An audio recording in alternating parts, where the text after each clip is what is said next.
so we're going to continue talking about digital marketing, and where we left off was at websites. So we're looking at which websites have a good design and what companies. So imagery should be simple, eye-catching and relevant. Bespoke photos are much more effective. The brand logo, slogan, colours or type font should be consistent with your printed material. If there's a particular font, so for example, Coca-Cola has particular fonts that they use on their cans and so on. And so their website should carry through with all of that. The red colour and so on. And so you should embed rich material such as videos. Most of all, imagery, videos, etc., should not affect your loading time. So you need to make sure that your page can load, it can open for your customers. If it doesn't open in a matter of a couple of seconds, again, they might bounce out and you've lost them. 3 seconds, according to Google, you lose more than half. So in excess of 90% of Irish people have a smartphone. That's basically anybody who is able to hold one and old enough to have one.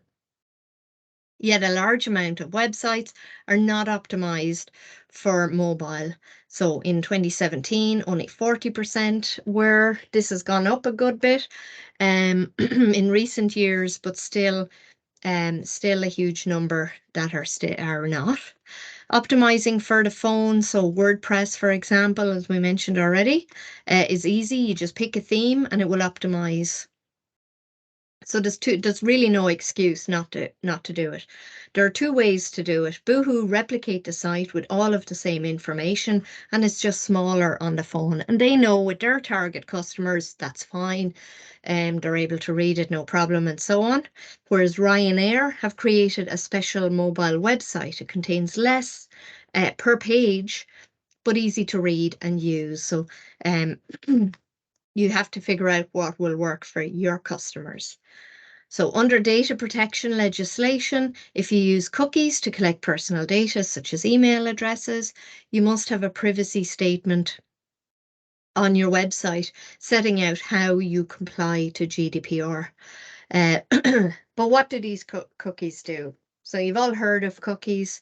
HTTP cookies, or internet cookies are also called, are built specifically for internet browsers to track, personalize and save information about each user's session. A session just refers to the time you spend on the website. So cookies are created to identify you when you visit a new website. So you may notice that if you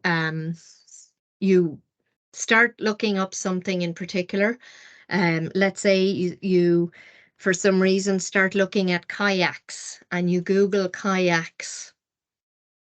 The next time you open your any social media on that same device, you'll probably get random posts or ads about kayaks as well, coincidentally. So it's the cookies that are tracking that information and sending you then ads in relation to what you've been doing on your phone.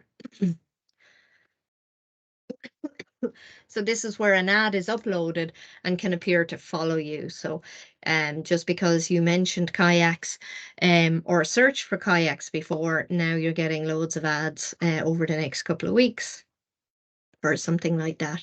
So, excuse me. So I visit the Nike website. So we talk about Nike a lot. And I enable the cookies. So you have to say yes to the privacy statement to continue to browse on the website.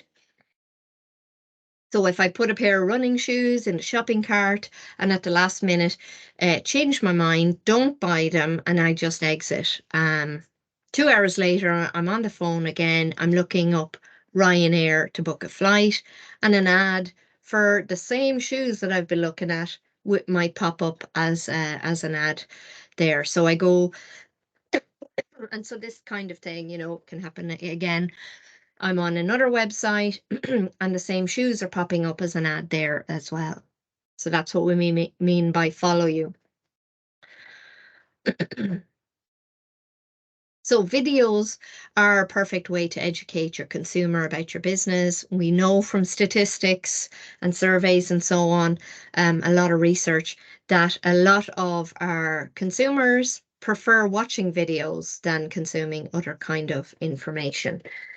So the video can tell a story the way words can't. They're not going to read a whole load of pages of information. Um, or less people will, where they can just watch a 15-second video instead, or a couple of minutes. So if you are using them, make sure they're high quality and that they don't affect your loading time. So again, you have to make sure that your website is not clunky and has, that you're paying the right subscription to make it work properly. If it's too slow, you might have to upgrade where you're being hosted and pay more. Essentially, you have to pay to host a website. And you may have to pay more if it's too slow. So when you use tools such as WordPress, it allows you to plug in apps. So one such app is an e-commerce app. So this allows you to be able to take payments online. So this used to be cumbersome. This used to be very complicated and slow things down an awful lot on the website. So it took an effort to make it work. But Stripe you may have heard of. Some Irish guys came up with it. So apps like Stripe have made this process a lot easier, a lot more accessible to small businesses. So these guys founded Stripe when they were in college, dropped out. We're not recommending you drop out unless you've already got your $1 billion deal. So to set up a payment system was previously expensive, time consuming, and a long lead time. So it was complicated. And now Stripe allows you to upload some code that allows payment, and it's click, click, boom again. So 5 minutes and you're in business, literally and figuratively. So these guys were in their late 20s and estimated to be worth $3.2 billion each at last publication about it. Globally, online sales still account for a low percentage of sales. They increased by 33%. That's a huge increase in sales. In 2020 and increasing year on year. They're still only worth 21% of all sales. So that means Stripe is valued at 115 billion and has huge potential to grow. So next we look at social media. So from a business perspective, obviously, advertisers were traditionally broadcasters.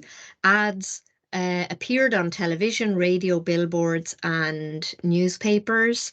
And the advertiser spoke to the audience. There's no interaction. It's one-way communication. It was a video on television, radio, which is audio only, but there was no feedback possibilities. And this all changed with social media. So now we can discuss. It's two-way. Any post we put out there, even, ad is still a post that can be commented on. It can be shared. It can be liked. It can get a thumbs down. It can get positive and negative feedback. And that gives a lot of power and control to the consumer. And with that, more trust in you. So social media is about connecting with people through a trusted network. Trust is very important. Followers who share similar interests, thoughts, ideas, and information can communicate with each other and link up. Social media promotes that two-way conversation between your business and your customers, and not that one way of old.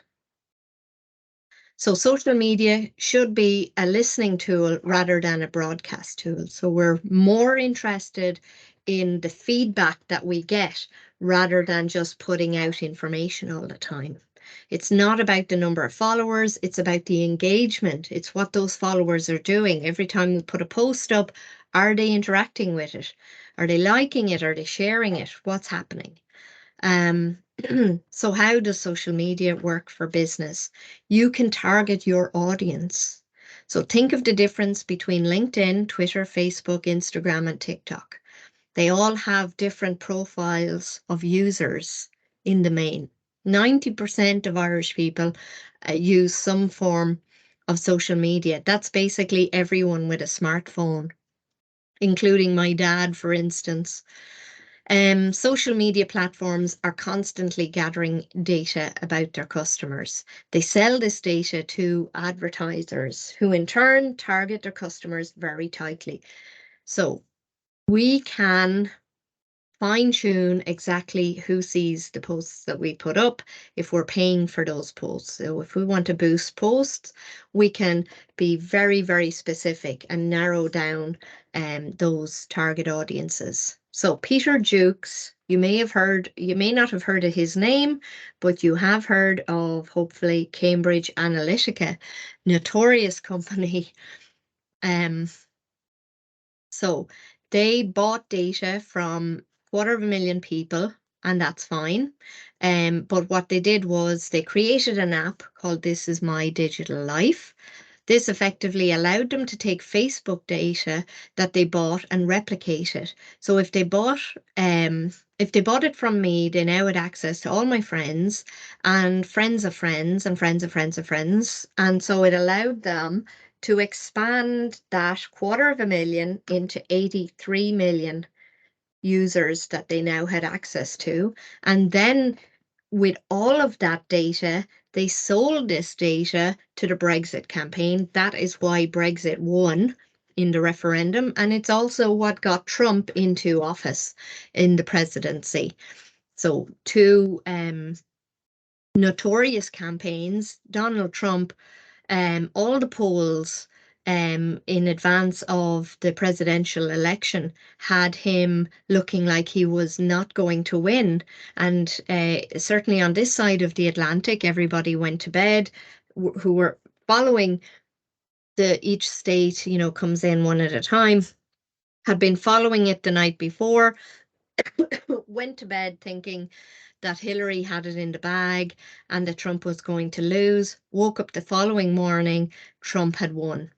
And literally, he had the access to all this Facebook data, and that meant that throughout his campaign, he knew there was a certain group in Arkansas that were into whatever is, random little pockets of activist groups or gun control and all sorts of different groups, and he was able to, he became famous in his campaign, and he would say random things, a really outlandish statement supporting something or putting down something else, and then a day later he'd apologize and say, oh, sorry about that. But what he was actually doing was strategically targeting a specific group over in Arkansas today and California tomorrow and Washington another day.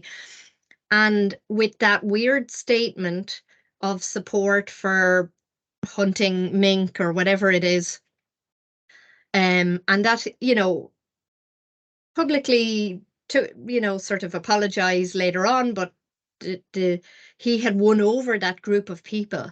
So no matter what else he did, that group of people thought he was on their side and they voted for him no matter what. And he was picking up pockets because he knew exactly what buttons to press. He knew exactly what to say to win over that group of people, that group of people, that group of people.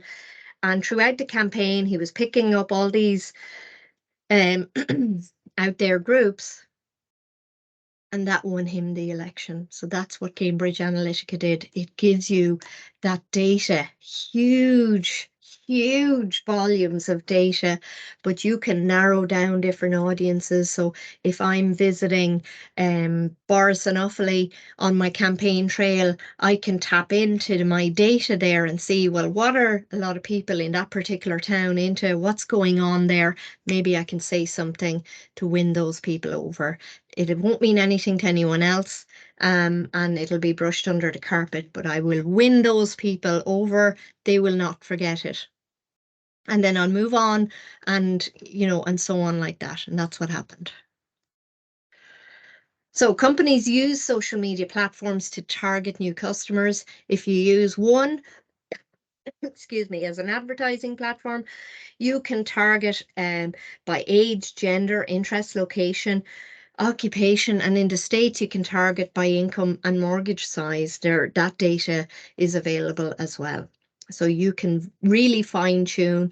That means you're only paying for that exact group that you want to reach, and you're not paying for the waste of randomers seeing your ads that you don't really, that they're not in your target group and they're not likely to buy your product or whatever it is. So companies can use social media to increase their rankings in a Google search as well. So again, this is where you send traffic and everything in your IMC is in agreement with each other. Google uses over 200 algorithms to rank companies, and it likes social media activity. So if you have a lot going on with your social media content, it will add points to your website and your keyword terms and so on. So the content is fresh, relevant. So if you link your social media to your website, that will help bring people to the website when they search for those random keyword terms. You can also gain customer insights if you use the social listening tool, such as Hootsuite again. And you can see social media user interests are a bit of a tongue twister. What they like, what they engage with. So again, this is one of those tools that it's really worth the money subscribing to. The amount of information you get and learning and constant updating of that information is invaluable and saves you so much time. You can also use social media platforms such as Twitter to act as a customer service line. So young people and most people these days would rather use text rather than talking over the phone.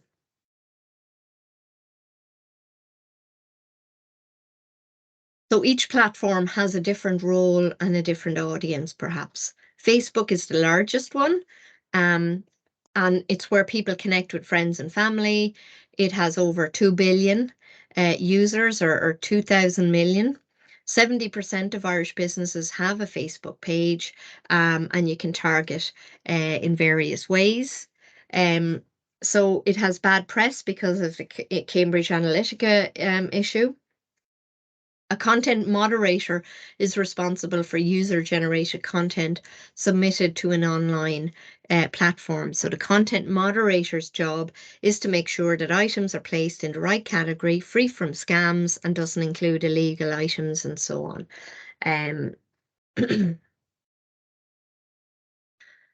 So this it lately has become something that's highly controversial. Um, These people could potentially view 1,000 highly damaging posts a day, and they make a decision. So it's literally a person in front of 10 different screens, and they're watching all this content at the same time and trying to make snap decisions whether or not something is suitable or not. They are not high-level jobs. And the average for this particular job is 24,000 per annum. So it's basically a graduate's wage, whereas the average Facebook salary is 10 times that. So that shows you what the social media networks, what value they place on this role. They don't really care about the role. It's something they're ticking the box to say to the regulators that they are doing this, but not very, they tend not to do it very well. Um, and a lot of bad press over the last couple of years for content that should have been taken down, or arguably should have been taken down and wasn't, or took a long time to be taken down. So Twitter is where people find out what's happening in the world. It has 330 million users, and they are sending 5,000 million, so 5 billion tweets a day. Only 2% of Irish businesses have a Twitter account or profile, and yet 40% of followers of business accounts say they would purchase from them. So even though Twitter has a much lower usage rate than the Facebook number in the billions,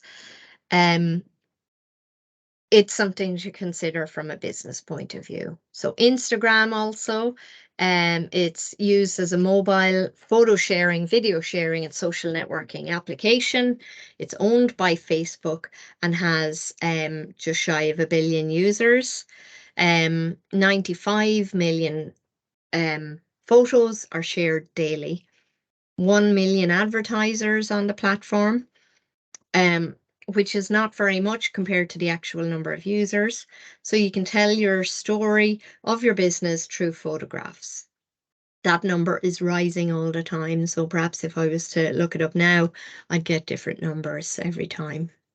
LinkedIn is the world's largest professional online network. So if you're targeting business to business customers, then LinkedIn is the place for you. It's more than 467 million members in over 200 companies. 3/4 of jobs are now advertised on LinkedIn.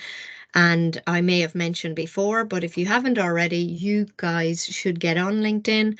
And speaking of jobs, if you link up with me, that's the vast majority of my content is resharing jobs, obviously mostly in the marketing area, but generally graduate jobs that business graduates like yourselves can go for. Now, online advertising. So we're going to look at paid search, social media advertising, and display advertising. So online advertising is often referred to as paid amplification, because sometimes you're putting a post out there on your social media network. It's free to put the post out that your normal followers would see, just like with your personal account. But when it becomes advertising is when we pay for additional people to see it.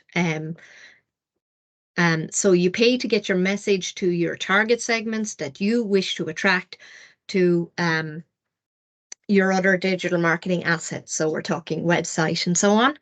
It's the fastest growing form of business advertising globally, and that's over the last decade. And Ireland is growing at over 11% annually. Digital marketing is pacing, as I said, 11% between 2016 and 2021, the latest data we have, with the biggest growth occurring in online video, as you might expect. Investment in paid search, display advertising, social media advertising, online video advertising, and email marketing is predicted to account for 46% of all advertising spend in 2021. So we don't have the numbers back for that just yet. But that's what it's expected to be. So this is remarkable given that it accounted for a tiny percentage 10 years ago. So online advertising, the targeting can be much tighter, as we've said already. You can target your customers directly. So obviously you need to know your customers to know how to target them. So I just pause for 1 second.